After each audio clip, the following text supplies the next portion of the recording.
because I... Shoot. Ah, fudge. I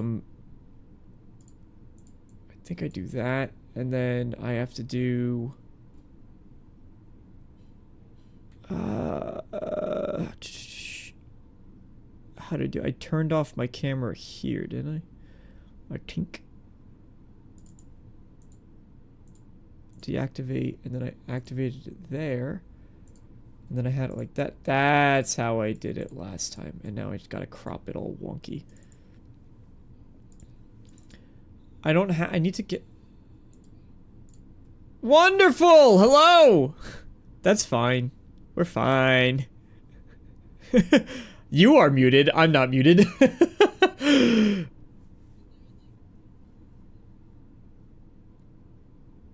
I gotta do this and this and this, and I got a stream set up. Let's just to show everybody what it looks like when I'm trying to... Dude, I'm gonna unmute you too, by the way. So you're unmuted now. But this is like the pain of trying to get it all right, and it looks wonderful, I know. I gotta do all of the... Listen, I gotta do all the crops. We're just gonna go back to square one here.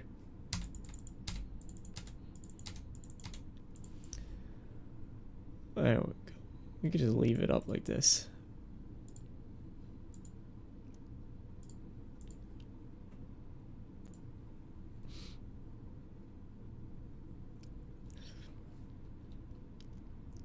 This man had two faces. I wish, certainly. Anyway, welcome, ladies and gentlemen. We'll just kick it off here because this is the way you want to start a show. Welcome, ladies and gentlemen. Nobody, doesn't matter. Nobody's here. I have a special surprise for those of you that are here that accused me last week of not having my plain white mug, which is two plain white mugs. Ayo! So that's super fun. Oh, I realize it didn't edit, so there we go. Boop. We'll just go like this for today. Bam! So I let my plain white I let the plain white mug out of prison. Yesterday everyone thought I had it locked up or something, or I smashed it or broke it, but now there's two. So now that you know, whenever I use it on Tuesday and then on Thursday, you can guarantee that it's still getting rinsed. I still have a clean one. I'm not using the same ones. No one has to worry. I'm a clean, hygienic person. Don't look at the floor in this room. Anyway, there's a lot of fun things to talk about. A lot of good news that I'm really excited about today. We're going to do an entire Superman-themed episode because it's Holly's favorite, and I know that she went to the theaters and saw it. But it's an exciting week because we have one big announcement, or two big announcements for the channel. Well, one small announcement, one small accomplishment for the channel, and one bigger announcement for the channel. Accomplishment, and this was super exciting, is my channel, I just realized, hit 1 million views this week. A million views on the channel, which I haven't been active, obviously, outside of the podcast, and then when I do the streams, I just turn them on, set them, forget them, and then I'm on my way. But I went into YouTube Studio for the first time in a while. I was very happy to see 1 million views on the channel, so that was super fun. But the other super exciting thing is we will have Holly. You want to let him know? You want to update the situation?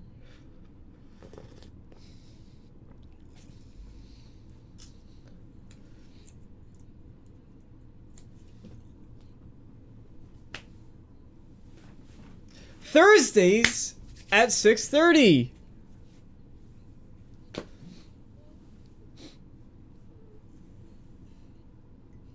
Oh, they can't hear you. Oh my gosh. I swear one day I will get the audio correct. I promise you. Womp womp.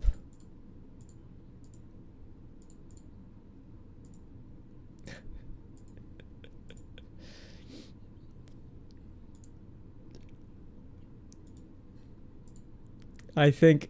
Bobby. There we go. Really good. That was really good, Bobby. Bobby, can you hear me now? Can you hear me now? I swear.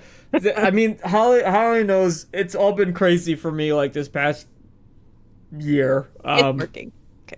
But yeah, it's working now. Things are moving along for me. There's changes coming IRL, so it's been an absolute madhouse for me. And one day I will get this figured out, I promise, and I'll have something consistent. But for now, I'll just you go ahead and reveal that exciting news.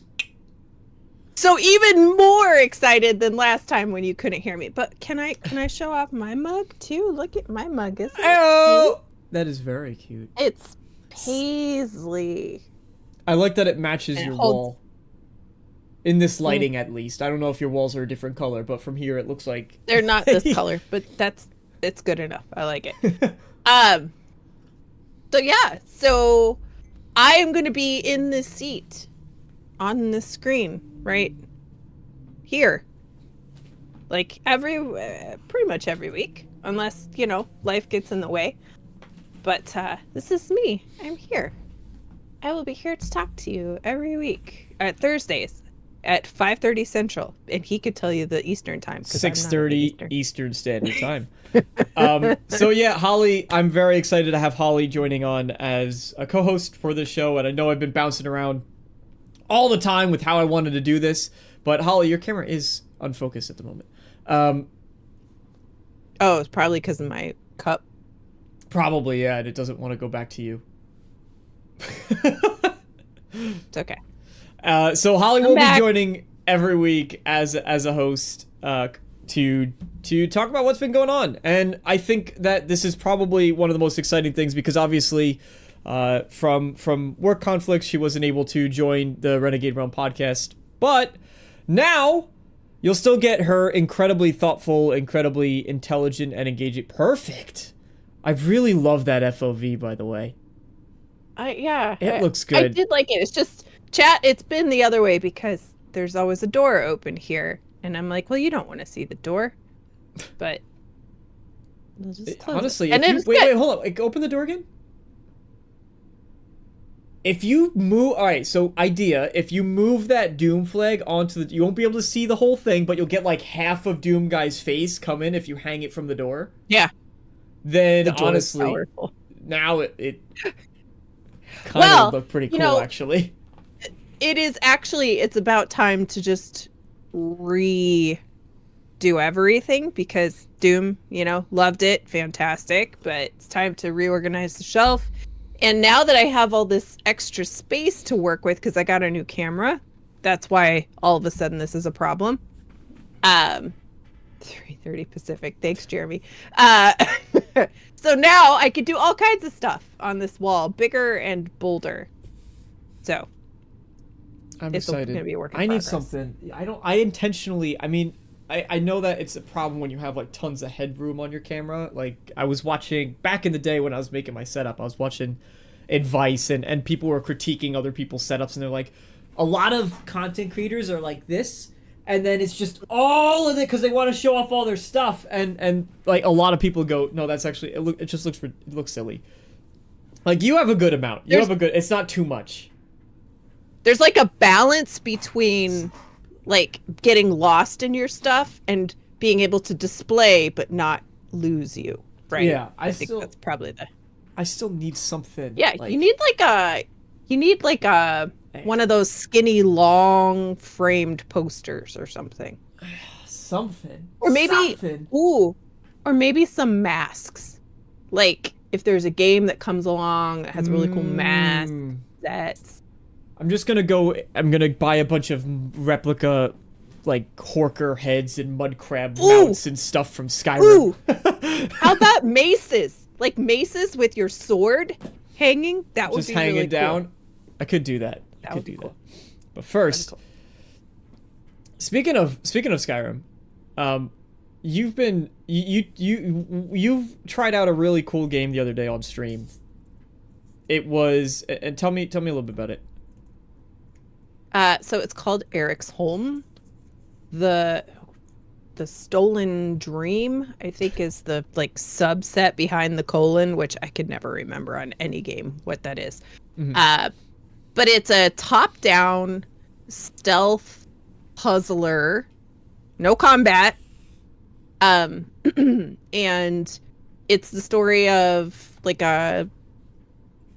it's probably like late 1800s, early 1900s England, and it's when it's very, very poor, at least in the area of the setting, and you play as this girl who has a brother, and there's a plague that has kind of been going through town called heartpox, and she just recovered from the heartpox.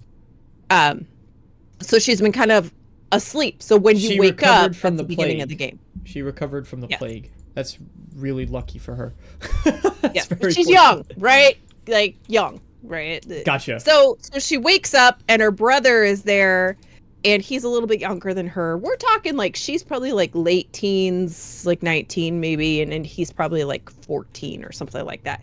And she's like, "Are you okay? Have you been okay? Thanks for taking care of me." And he's like, "It's fine." But then he leaves, and the police show up, and the culpus, right? So they basically want to find her brother because he's been thieving.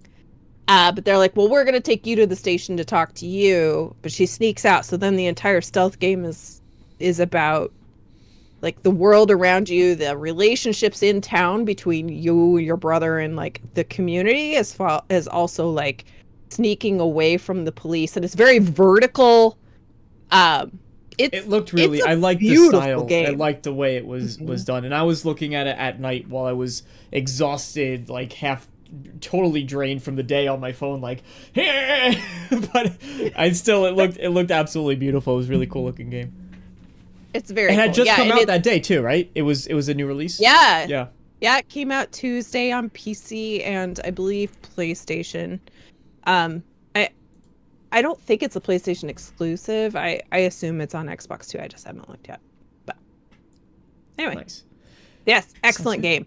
And I finished The Sinking City, and I'm really proud of that. And I told everybody, yes, I finished it last night. I was like, damn it, today is the day we're going to finish this thing. So I finished it last night. Really good game. What would you give it? Review. Ooh. Well, probably like a B+ or like an 8 out of 10, maybe. Yeah. Gotcha. Really cool game. Yeah, if you like mystery games. Is that on the Angry Joe scale? Like 5 is average, it's an 8? Or is that the IGN scale where 8 is a 10? Well, I don't even know what IGN scale is anymore, to be honest. And I'm not trying to give them shade. I just like when you tell me Concord.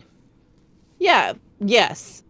When you tell me Concord is the same as Arc Raiders or whatever, right? I'm just like, but it's not, right? It's objectively not.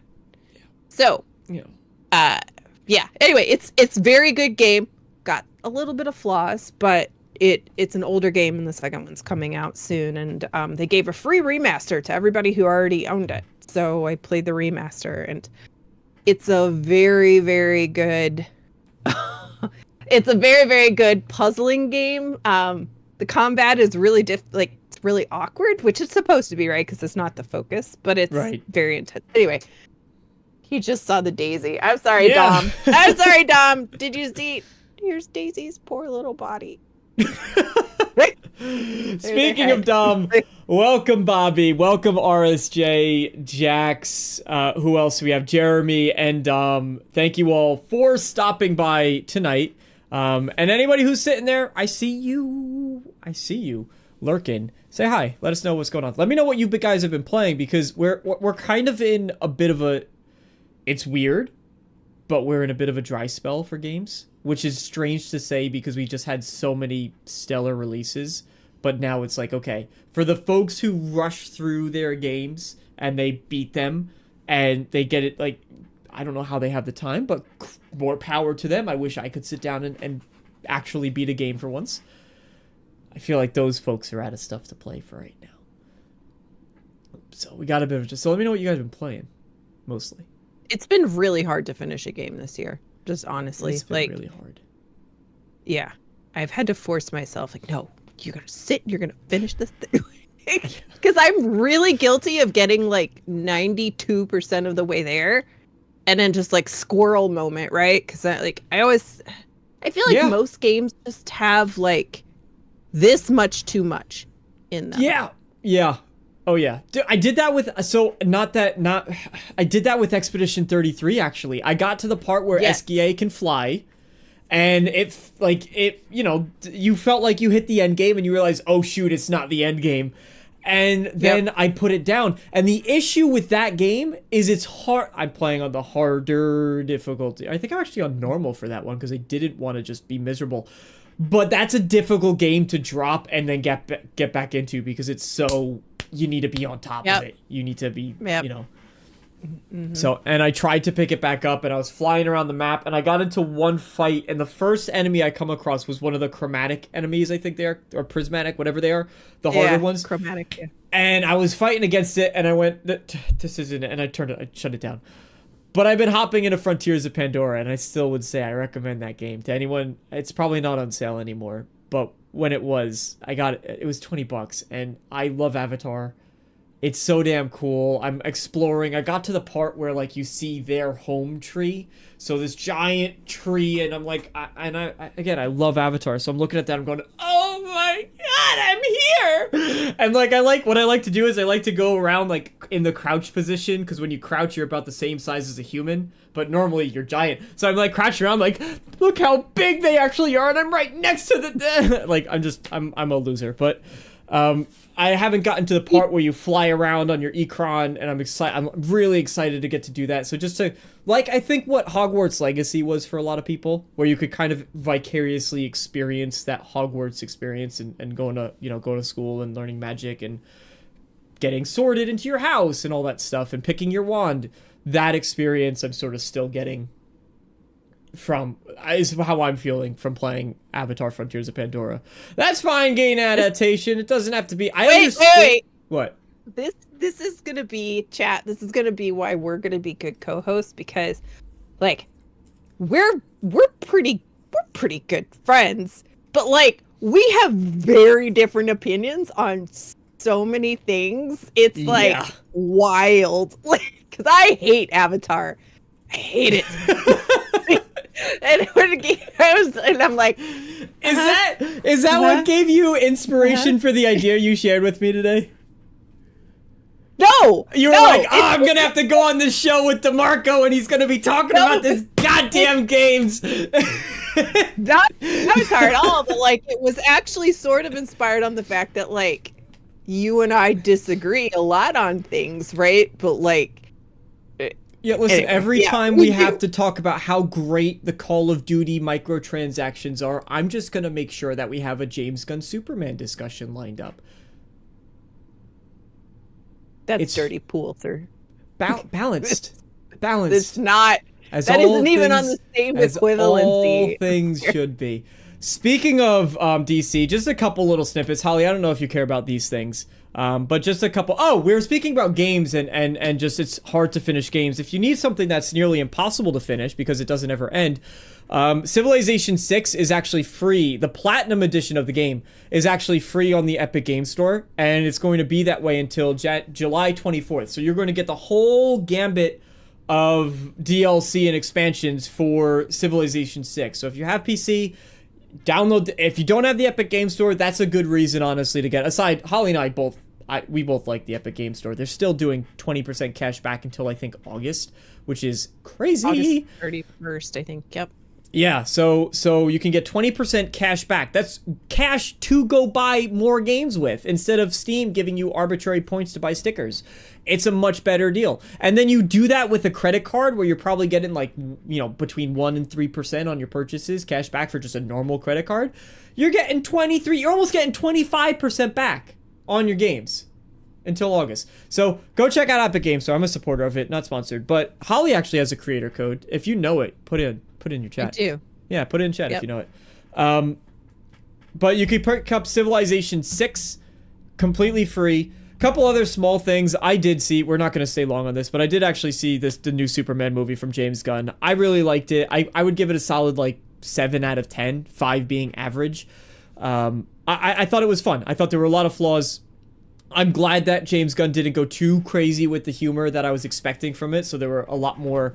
It was a lot more tonally appropriate, and I liked to see him do that. I also, the score of the movie was interesting because it sounds better when you're not watching the movie, which is something I've never experienced before in a movie. Like, I went back and I was thinking after I had watched it, and I was like, oh, the music wasn't really that impressive because he uses a score. Normally James Gunn uses big soundtracks or licensed songs, and I was like, I don't really remember it. And I listened to it and I went, no, actually, it was interesting. But a lot of people complained about the soundtrack, though. Yeah, it was. I was listening to it in my car, and it sounded better just listening to it on the side. I was like, actually, this is pretty memorable. I think what happened with it was that it wasn't memorable enough for a Superman movie, but it was fitting for the scenes that it was in. Like, it was so well incorporated. People just felt like the punk rock wasn't the right. There wasn't that much. There was like 2 punk rock songs. That was it, and the rest of it was an actual score. But the scored music was, I think it just blended in seamlessly. But I enjoyed it, and there's a couple cool DC things going on the film side. They're fast tracking the Wonder Woman movie, which is exciting. Which is crazy when you had the other studio, Warner Brothers Montreal, cancel their Wonder Woman game. But now Wonder Woman's getting her film debut. No, Wonder Woman just had 2 major movies. Well, in the new DCU. Gal Gadot. In the new DCU. Oh, so you mean something the else? The new Wonder Woman Got debut. It. Whoever's going to be playing her now. Okay. So she's popular enough of a character, but not popular enough to get a game, which is unfortunate. I love Wonder Woman. People really don't give that character the respect it deserves. It always kind of seems to get tossed aside. I'm amazed we got the 2 movies we did. She was amazing she was the best part. The first one was really good. It was. The first one was very, very good. The second one I never saw, admittedly, but I heard it was a step down. But what I will say is the best part of Suicide Squad, say what you will about Suicide Squad Kill the Justice League, I know it's not going to be positive, but Wonder Woman in that game, she was really, really cool. And I know that was what a lot of people said, and it got them excited for the game coming from WB Montreal until it got canceled. That was a shame. Yeah. I'd rather have the game than the movie, but I'd rather have the game too. But so Wonder Woman is getting fast tracked. Also, DC is thrilled with the script of Batman 2. Matt Reeves' Batman with Robert Pattinson, and it's a big Batman fan. That one excites me. And then other exciting things that are coming out is Wildgate. Wildgate's a new title coming. It's a PvPvE shooter, extraction shooter in space. You're flying a ship around. You pair up with 3 of your buddies, and you're going and you got to collect an artifact and then try to escape. Seems like a lot of fun. Not too microtransaction heavy, other than like cosmetics most likely. But it's not a free to play game, so it'll be interesting to see how that comes out. But I'm very much excited for it, and maybe we'll do a stream of that when it comes around, because I think you're interested in Wildgate at the very least interested. Yeah. And he was talking about Jump Ship. I was like, oh, you mean Jump Ship? He's like, no. They're very similar. They are very similar. No. Yeah, I am. I'm excited about it. They both look good. Yeah. In their own way. Different enough, too. Yeah. The interesting thing, a lot of people I think are going to look at Wildgate and they're going to see the art style and go, oh, it's like a Concord, it's like a Fortnite, and they're going to immediately turn. I don't think that's going to have a lot of legs to that game, if I'm being honest. But I think the people that do enjoy it will get their money's worth. Yeah. All right. So it's just a shame. Oh yeah.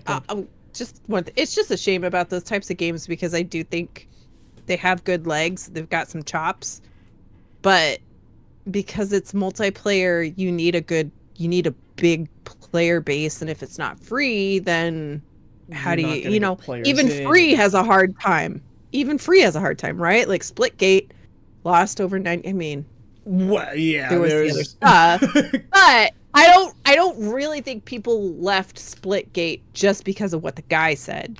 I just think it's a lot of these games are a short burn, I mean, for what I played Splitgate 1, and it wasn't that great, in my opinion. Like, it was a cool shooter. You had the portals, but I don't know. I played Splitgate, and they were announcing Splitgate 2, and I was like, I never saw too much of a future for that one.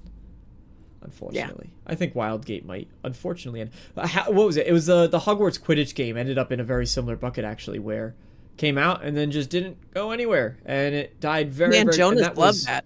Jonas did really like it, yeah, but it did not have. I had the Harry Potter name, but that's not enough, unfortunately. All right, I like Harry Potter, but I was sorry, I was never. But I just. Quidditch just really never interested me. Did you ever play the Harry Potter world? Okay. So you never even played like the Game Boy. I mean, I think it was on PlayStation 2 as well, but I had it on Game Boy, like Harry Potter Quidditch back in, early 2000s. Oh.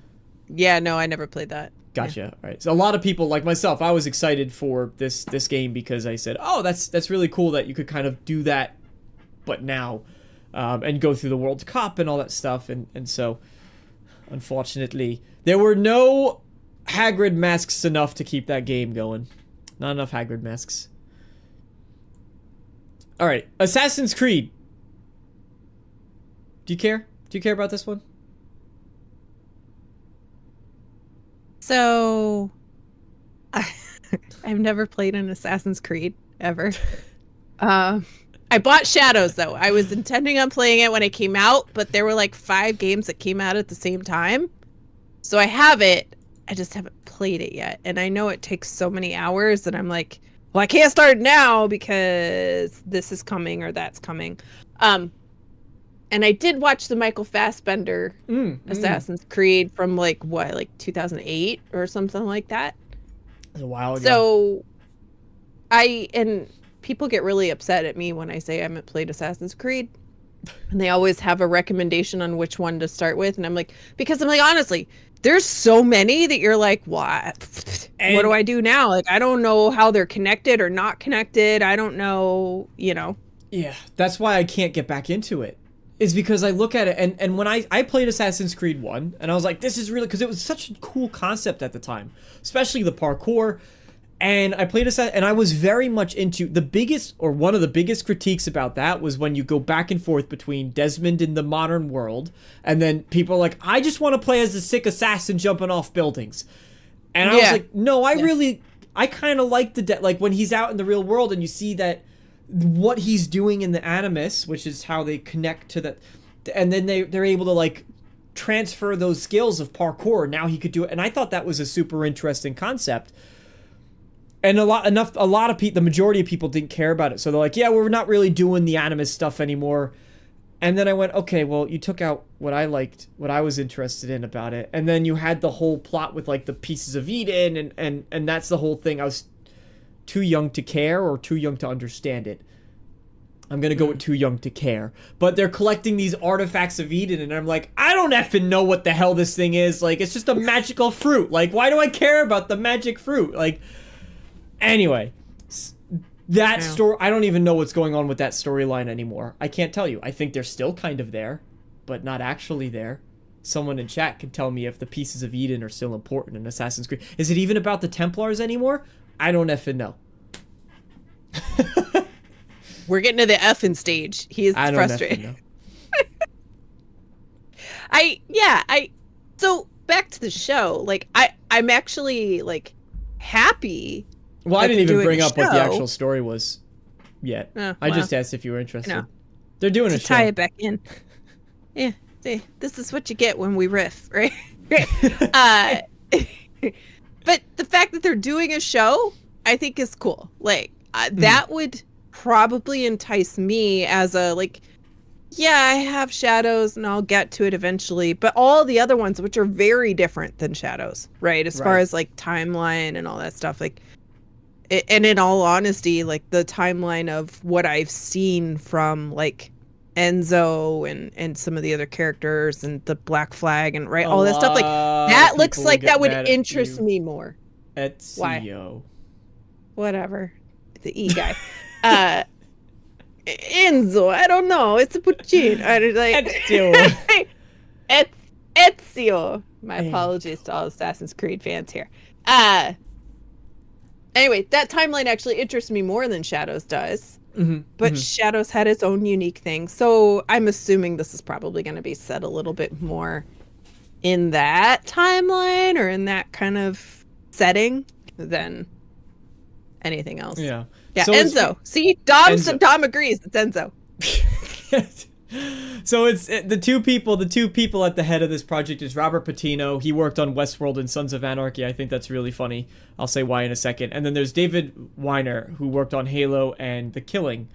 Now I think Robert Patino, Westworld and Sons of Anarchy is funny in particular because you had Jonathan Nolan, who also worked on Westworld, and then he did the Fallout TV show, obviously. And everybody loves the Fallout TV show. So I think when they're trying to pick out who's doing Assassin's Creed, they were like, get that guy. He worked on the thing that the other guy worked on the thing.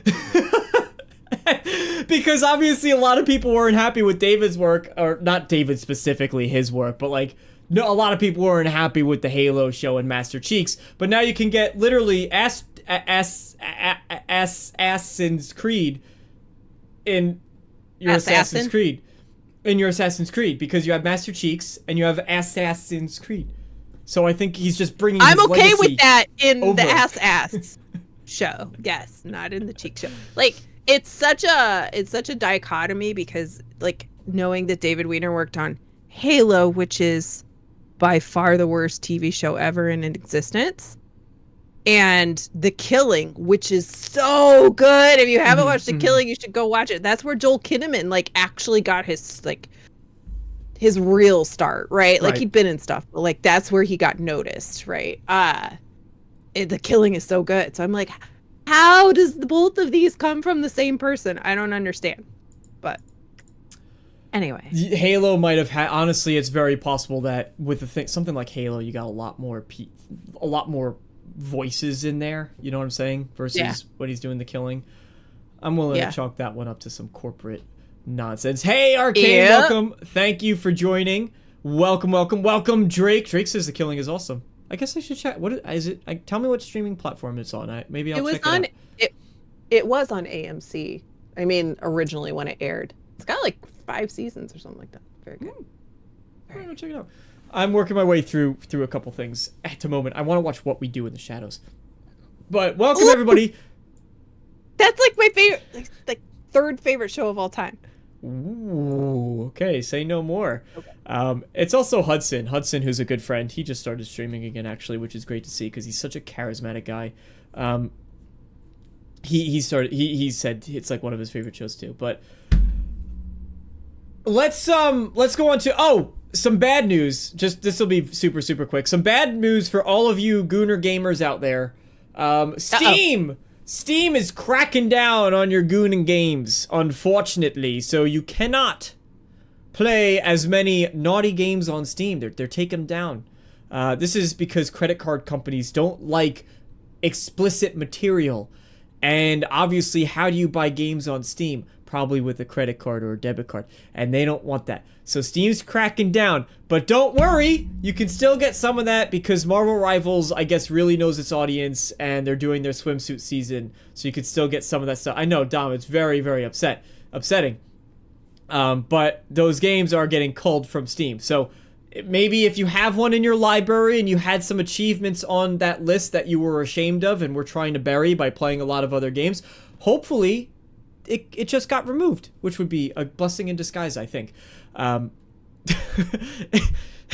It's a silly little thing, but I thought it was kind of a funny story.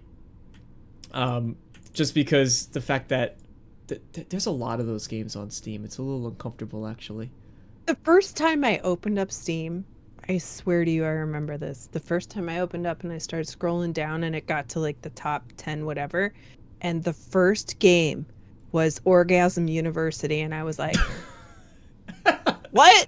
Like, what? Like, I didn't know that there was this whole degenerate side of like gaming that goes all in the paint, and I was like, all right, that's a thing that happens, huh? And then I'm like, but how do you use your hands and use your hands and use your hands and use your Why hands? do you think they invented VR? It's true. It's true. It's true. The real reason people play VR. Oh Lord. So some of the more interesting topics today. This one I'm actually really excited about. Actually, I'll let you pick. We have a list of 3 bigger things. I'll let you pick the one that you're most interested in to kick it off for the bigger discussions. Well, you know what I'm gonna pick. I feel like Go for it. Go for it. Run with it. So if you've been paying attention and you care at all, this is the audience that's not in DeMarco's normal bubble of audience. It's mine. It's Call of Duty. Call of Duty. I love Call Just remember, for every minute that you talk about Call of Duty, we're talking about Superman. Call of Duty's great. Moving on. Go ahead. I fully, so just for anybody who doesn't know, I fully acknowledge that Call of Duty has tons of problems, and it is not what I would like for Call of Duty to be. 100%. I totally agree with that. And if all of I don't agree with taking away microtransactions. I think they're fine. What I disagree, but if they took away all of the ridiculous looking crap that's in the game, I would have no problem with it, right? If they sold stuff that was a little more true to the story, true to the universe of the game, that'd be great. But they don't. They sell ridiculous looking stuff and some cool stuff in between, because I definitely own the unicorn girl with the unicorn that farts in your face, and I use it all the time. It is my favorite skin. And I also bought the Beavis and Butthead skins because I love Beavis and Butthead. However, I fully acknowledge that these are things that probably should not be in the game. And I would respect if they just took away all of that nuts stuff. Oh, good. I killed DeMarco. Make the show go much faster. Anyway, so Call of Duty, the new Call of Duty is coming, and nobody's going to change that stuff. Unless people stop playing Call of Duty, or unless people stop playing Call of Duty or stop buying the skins, it's never going away. Mm-hmm. Now, I do think that they should offer a toggle button, because honestly, as a player, some of those skins or the tracer rounds that they have on the guns, they shoot people and it's so distracting or disorienting that you wind up getting killed because you're like, what? You roll into a giant blunt? Seriously? And I also think that weed paraphernalia stuff shouldn't be in the game because there's a lot of kids that play it, and it's not legal everywhere, right? So anyway, that's just my whole rant about Call of Duty. But anyway, I am excited for the new game to come out, and that was the first video I ever made, was about predictions for Call of Duty Black Ops 7. Which was a good video. And it was my first video ever. That was a good one. Which was 2 months ago. So, working on it. Anyway, the thing that had been universally acknowledged on all the research I did was that it was actually going to come out in early October, and it would make Black Ops 6 less than a year old before the new one came out, right? But it looks like some of the new stuff is hinting towards actually a later November release, which would be somewhat unusual. I think for they Call of Duty. said, from what I was reading, I think they said it was late, but not the latest it's ever been for Call of Duty. Yeah, it is later than normal. It looks like they normally DeMarco target October. They do late October, or the first week of November at the latest. Mm-hmm. But DeMarco's excellent research says that the new rumor is November 14th, which would be pretty late for Call of Duty in the modern world, right? Right. Anyway. What is it? In regards to how late, I don't know if it's in this article. I first got this information from Insider Gaming, just to be nice and cite sources. The rumor was coming from the Ghost of Hope, if that's their @ on Twitter or X. It's the latest release date for any mainline Call of Duty That was it. It's beating Black Ops Cold War by 1 day. I thought it was earlier than Cold War by 1 day.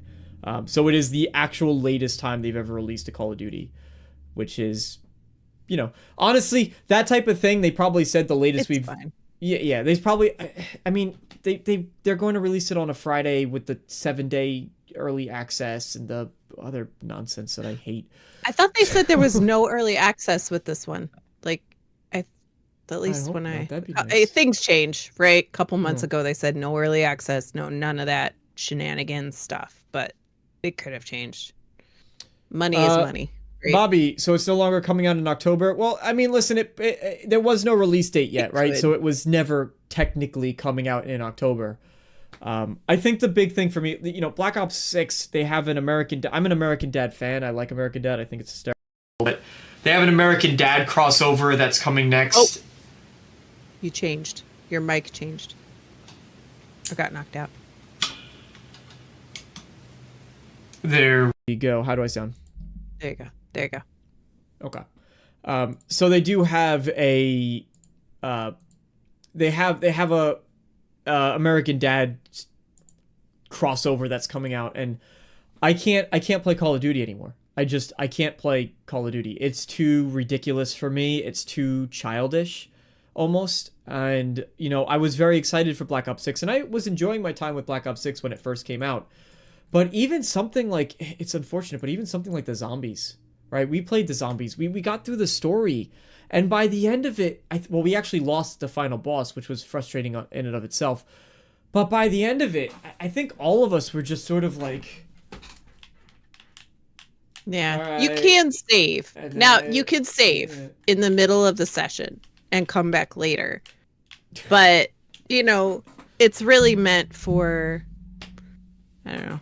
Like, it just depends on your tolerance for stuff like that. I will still always defend the campaigns from Call of Duty as being some of the best Michael Bay style campaigns that you'll ever get. Like the Black Ops 6 campaign, super fantastic. Modern Warfare 3, total garbage. But in all reality, like, you gotta give them credit for always pumping these games out, and they like almost very rarely have any bugs. Like everything pretty much just works. Like, I would certainly, but they should have a toggle so you don't have to see that crap. So that people like you, right, won't be turned away. Like, I know they do it to try to be like, well, you can sell it to more people, but in all reality, people like you are just not going to do it no matter what. Even if the American Dad, even if you wanted that, you're just not going to buy it, right? No, well, someone like me is never going to buy any of the microtransactions, personally, but just I don't know. I feel like they're never going to toggle it. If they do, it would be a great feature. I would love to see it, but I feel like they're never going to, because they want you to buy their skins. They want, you know, and that's the audience they're going for. I think they're genuine. They are no longer trying to compete with Battlefield. And I think them doing these types of crossovers, whether it's Seth Rogen or Beavis and Butthead or American Dad, you know, later on, I would be very surprised if DC didn't try to do a crossover there and they had people with Superman and Wonder Woman costumes. Oh, for sure. Around. They did all the boys characters a couple of years ago. And they're not competing with Battlefield because Battlefield got themselves out of the market. Like, they screwed up too many times, and then their releases are too far apart. They're fighting with the Fortnite crowd. They're trying to target the Fortnite, where there's a lot more money to be made, realistically. There's a lot more money to be made in the Fortnite crowd, and so I think that's just the future of Call of Duty. It makes me very uninterested in Black Ops 7, personally. Even though I had fun with Black Ops 6, and it's absolutely the type of thing I'll play on Game Pass until it starts going the same route. Are there any concerns for you that it is releasing this closely, like 2 Black Ops titles releasing sort of year after year? Or that doesn't really bother you that much? As I can't answer that question because I'm not into Call of Duty enough, but... Yeah, no, it doesn't, because they did that with Modern Warfare, right? Like, they did Modern Warfare 2 and 3. The only thing that was a problem with Modern Warfare and Black Ops are very different in their story. Right. the Modern Warfare didn't work because I don't think that whoever wrote the story for 3 just really pooped the bed. But Black Ops has just such a different timeline. It bounces around. It tells like pieces of a story from this year or that year, and it combines, and it's got some sort of like mind manipulation stuff that it doesn't really matter, right? You could almost tell a different story and just connect some of the characters like Adler in, right? It works. So to me, it's not that big a deal. It's in regards to innovation. And this one will be interesting because it's actually like tied to Black Ops 2, which it's been forever since Black Ops 2 came out. And I wanted to go play the campaign for Black Ops 2, but I also don't want to pay full price for it. And It's not on Game Pass, and they won't bring it to Game Pass. It's so aggravating, right? I'm like, that game is 1,000 years old. I'm not paying full price. Even on Steam, I've been watching it, and it's like, I'm not paying $60 for a game that's like 12 years old or 10 years old or whatever, right? No, like it should obviously be $10. Maximum 30. Maximum. What I want them to do is decouple the multiplayer and the campaigns and sell bundles of campaigns together. And I would happily give you $60, right? Like, give me the Black Ops entire campaigns. Black Ops campaign saga for $60. Or even like a first half and a second half or whatever, right? Like, that's what I want. RSJ just said the sale price is $20. That's still not that good for a sale. It's a 360 game. The sale should be 10. The sale should be 10. It should always be like 20 to 30, and the sale should be 10. I would say maybe 15 if you want to push it. But they know what they got. They know it's Call of Duty. They're like, no, people buy it. People buy it. Yeah. Yep. That's a lot of Call of Duty. Look at that, DeMarco. You made it through like 10 minutes of Call of Duty. So Superman. There we go. Yeah, no, look, I do enjoy my favorite campaign. I loved World at War, which I know that's really going back, but I loved the World at War campaign.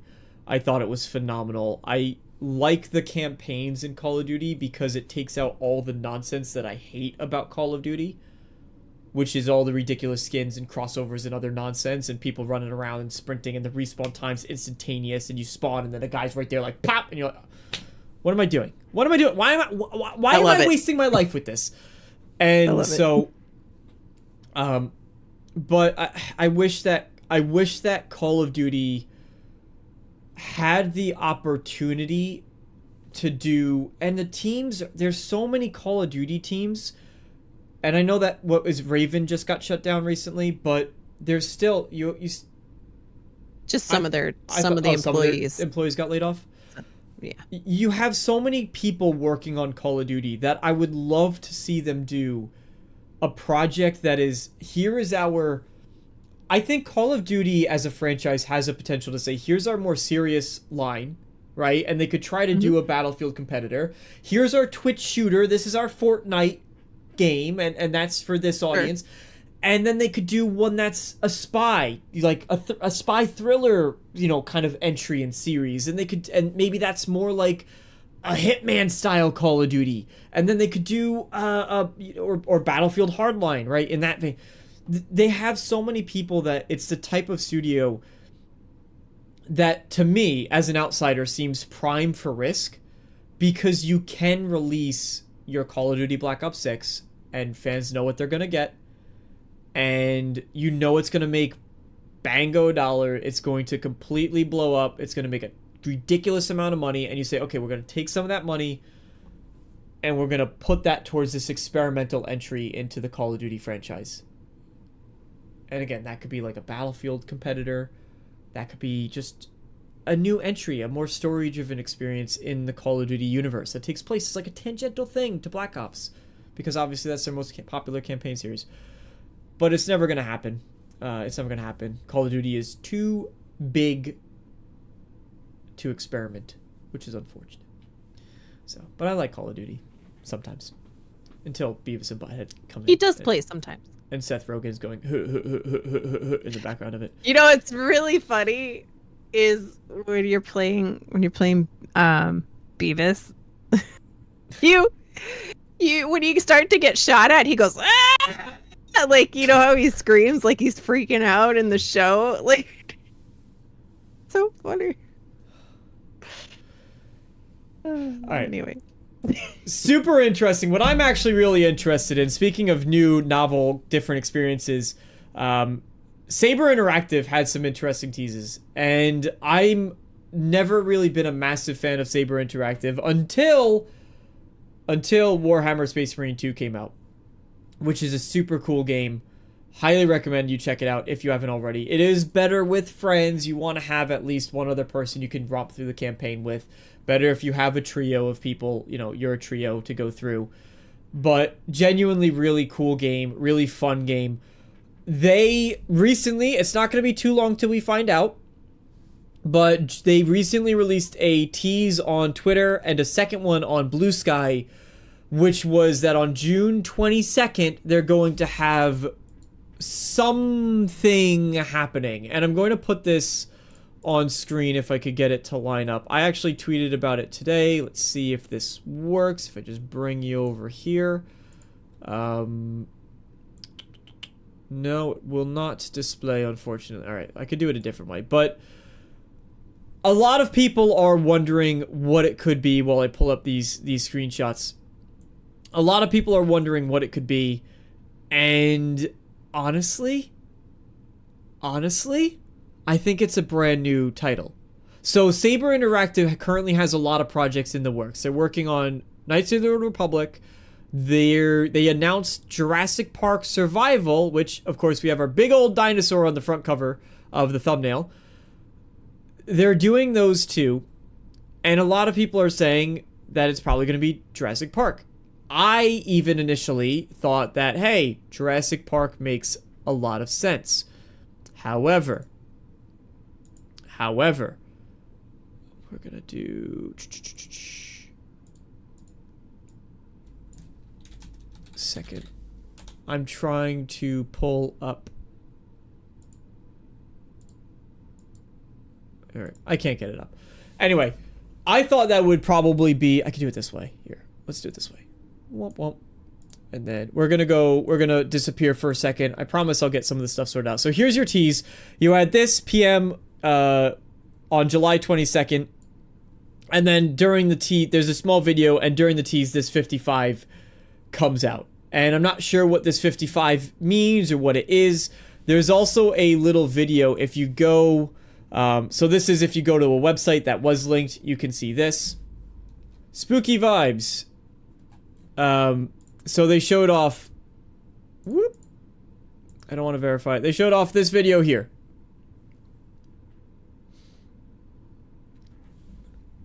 And you guys can't hear it, but there's some spooky audio in the background.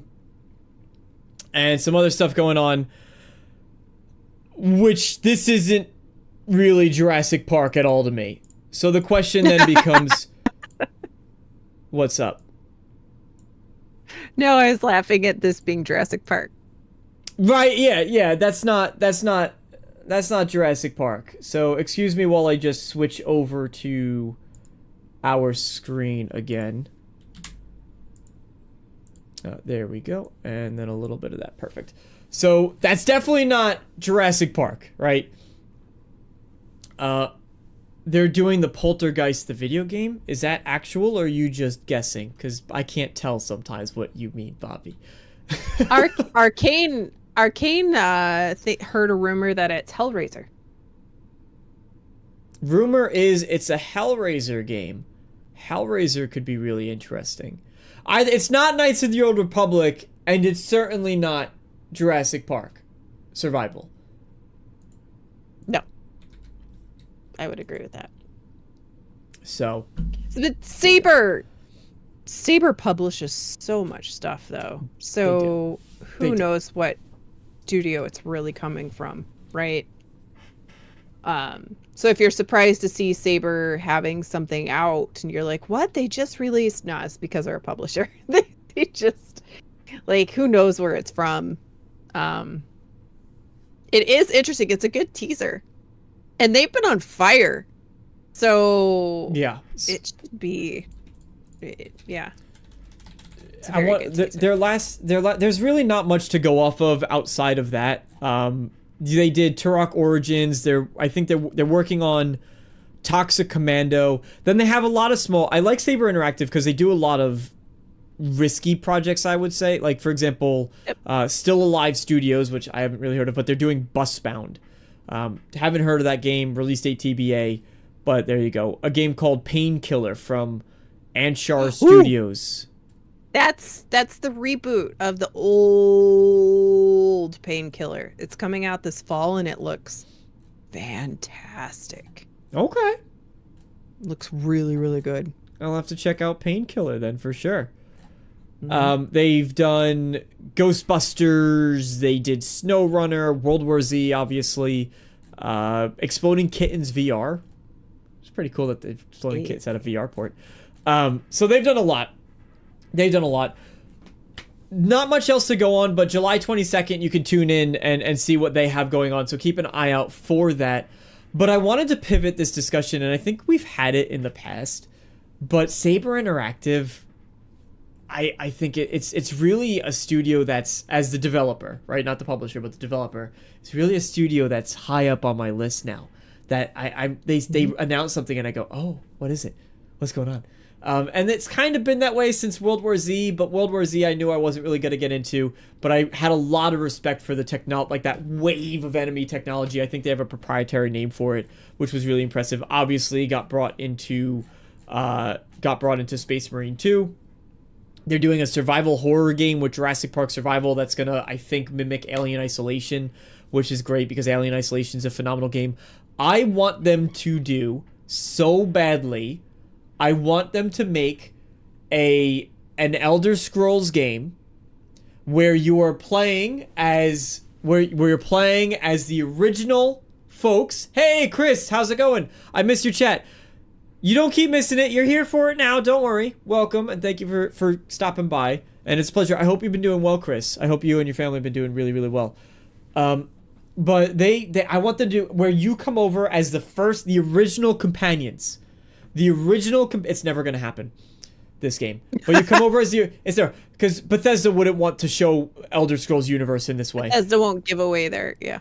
No, they wouldn't want the Elder Scrolls universe to be portrayed in this way either. But they have the original companions coming over, and they're smashing through hordes of elves.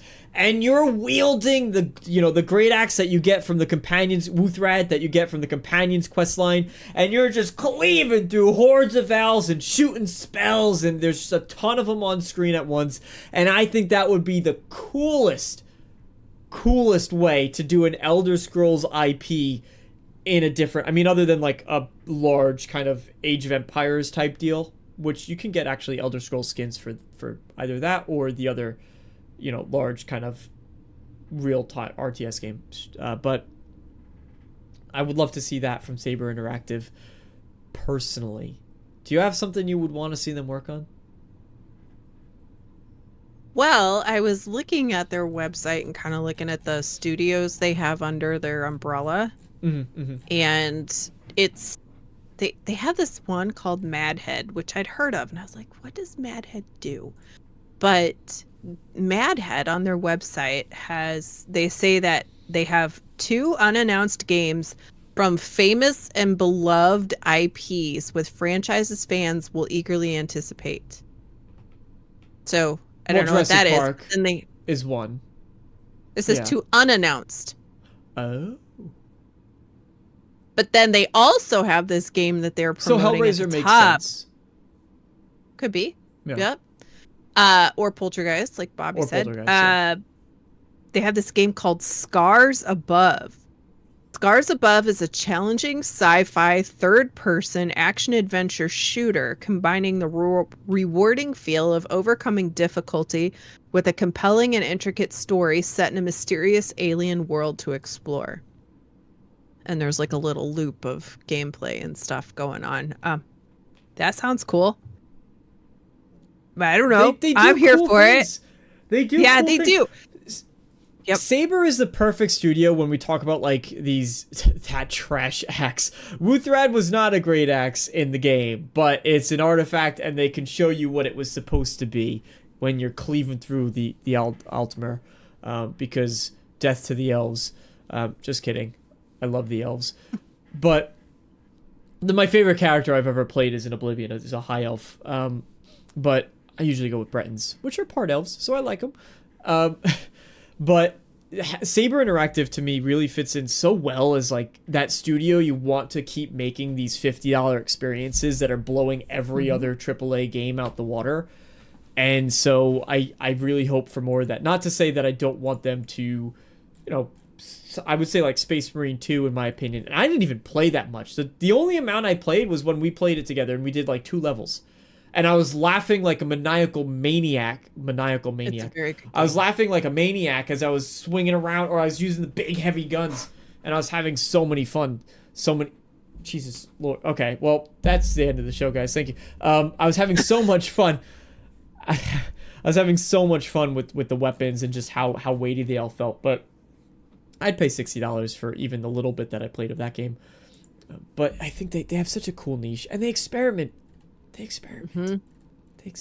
Just the fact, and like, how many Warhammer games do they pump out consistently? Like, it's wild. Like, Well, they it actually depends. pump out a lot of work. Like, a lot. Depends if you're talking about the tabletop too, because I know that people are dying. They're getting mad at Games Workshop. If you don't know Games Workshop, for the Emperor. They're getting mad at Games Workshop because they keep pumping out the actual tabletop version of Warhammer and their minis, and that game is way too expensive to get into, and people are pissed. So they're finding alternatives. So Warhammer's in an interesting place right now as an IP, but the game. Oh my gosh.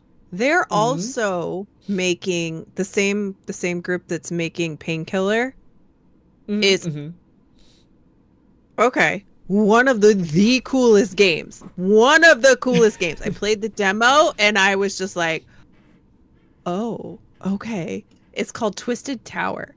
I had no idea it was the same group that's making that. Twisted Tower is like, if you like BioShock, Twisted Tower, and I think it's only on PC right now, is like BioShock with a little more BioShock. And it's like you land on this island and you pick up stuff and you go in this tower and you have to climb the tower as part of like whatever to live, or I don't remember the whole story. I just played the demo. It is so cool. It was such a good, like, that hour I spent in the demo, I was just like, that's it, day one. Like, I can't wait. Like, it's crazy. BioShock's my favorite game. But it looks visually like BioShock 1 too. Like, it's not the greatest graphics that I'm seeing looking at the screenshots, but that doesn't make a, you know, that it's doesn't kind of make the a- art style though too, right? Right. Like, the art style doesn't necessarily lend to like looking like Red Dead 2 or something like that. Right, yeah, right? of course. Yeah. Anyway, so they're making that as well, which that game is very good. Very good. Saber Interactive is Dom says it looks cool. Wanted it. GWS sucks. Yeah, Game World is trash. You know what game I've really wanted to get into actually is and I missed it during the Steam sale. Unfortunately, I think it went down to like $12. Was Gloomhaven. Dude, it was free on Epic. And I told you, so I'm also like I play board games every Wednesday night. And it started like 5 years ago with my friends and we started playing Gloomhaven during the pandemic. Every Wednesday night we would play Gloomhaven. We played Gloomhaven for so long. And then I pre-ordered Frosthaven. It took like 2 years to get here. It's $12 on Epic. So like with your cash back, it's really only like $8. It's basically free to buy. Yeah. It was free one day. Anyway, so I've played Gloomhaven and Frosthaven extensively on a tabletop version. I feel like those games are probably much better electronically. There's just so many parts. Like I have an entire room in my house I just had set up because the takedown and setup for that game every time was like 45 minutes on each side, right? It takes forever. So anyway, but they are very cool games. That blue number, all one word. That blue number. It should pop up. There we go. See, there you are. What do you get as a creator? You get something? You get cash? I don't know. Cash money? I've only had one person use it. I think I get like 3% back or something like that. Well, enjoy your 3%. Thank you. Oh, I need to redo a new payment method in order to get that. But I'll absolutely pick up Gloomhaven on Epic. Looking forward to that one. But anyway, I hope it's not a disappointment. I'm very interested in the Turok game. I am too, as someone who's never played Turok. Again, Saber's just a cool developer. Saber's one to keep an eye on. I think the standouts for me as of late that's been exciting to kind of see come around. In Exile, I think we can all agree with the reveal of Clockwork Revolution. Not that I'm not saying what is that? I've loved In Exile for a long time. Look, I've been on their bandwagon for a long time. I was going to get. I'm a late adopter. I am. That's okay. That's great. I'm a poser. You're welcome here. You're welcome here. I have the Holly seal of approval, stamp of approval. But I think for a lot of people fall into the same boat where In Exile was not the studio that was sort of, you knew that, like I knew them, and I was like, okay, fine. Same with a great example, Owlcat Games. Owlcat Games, which is probably one of my biggest missed opportunities, honestly, because they were sending me teases for the Expanse game, and then we didn't know what it was. They were just like, we're teasing something, and I was like, I don't play these games, so I didn't talk about it at all. And then so, Owlcat Games, In Exile, Saber Interactive are as far as like new studios that really have grabbed my attention over the past while. Okay, but In Exile made Fallout 1 and 2. So which they're I've not never new. played. No, not new. New ones for me that I'm really like. Yeah. Hello there. Hello. If anybody hasn't played, if you have not played Wasteland 3, I cannot recommend Wasteland 3 enough. It is so good, and it will give you like their humor is everything that Obsidian's is, but tweaked a little more, right? Like even their just like Twitter account, right, is funny and goofy all the time, but their humor in games is just like, it's ridiculously funny. Like Wasteland 3 is set in Colorado. It's, you know, it's a post-apocalyptic thing, right? It's set way in the future, and yeah, everybody, it's a wasteland, right? So everybody's kind of scavengers and stuff, but there's this one outpost town that has this giant statue that they've built that's like movable. It's like a robot statue, and it's Reagan. It's based on Ronald Reagan, and he's like, these commie bastards, blah blah blah, right? Like, and there's a toaster that does stupid stuff. It's just really funny. It's so much fun. I tried Wasteland, and I got past, you gotta get in it. Like, get in it. I promise it'll get better. I know. It's top down. People don't like top down a lot, so it's kind we of know I do. Like at Baldur's Gate, Divinity, you know, I do like that. I think what throws me off, honestly, it's the same thing that takes me for a loop when I play just Fallout proper, which Fallout fans are going to be eating good, by the way. You got apparently 3 projects in the works, one of which I think is probably In Exile.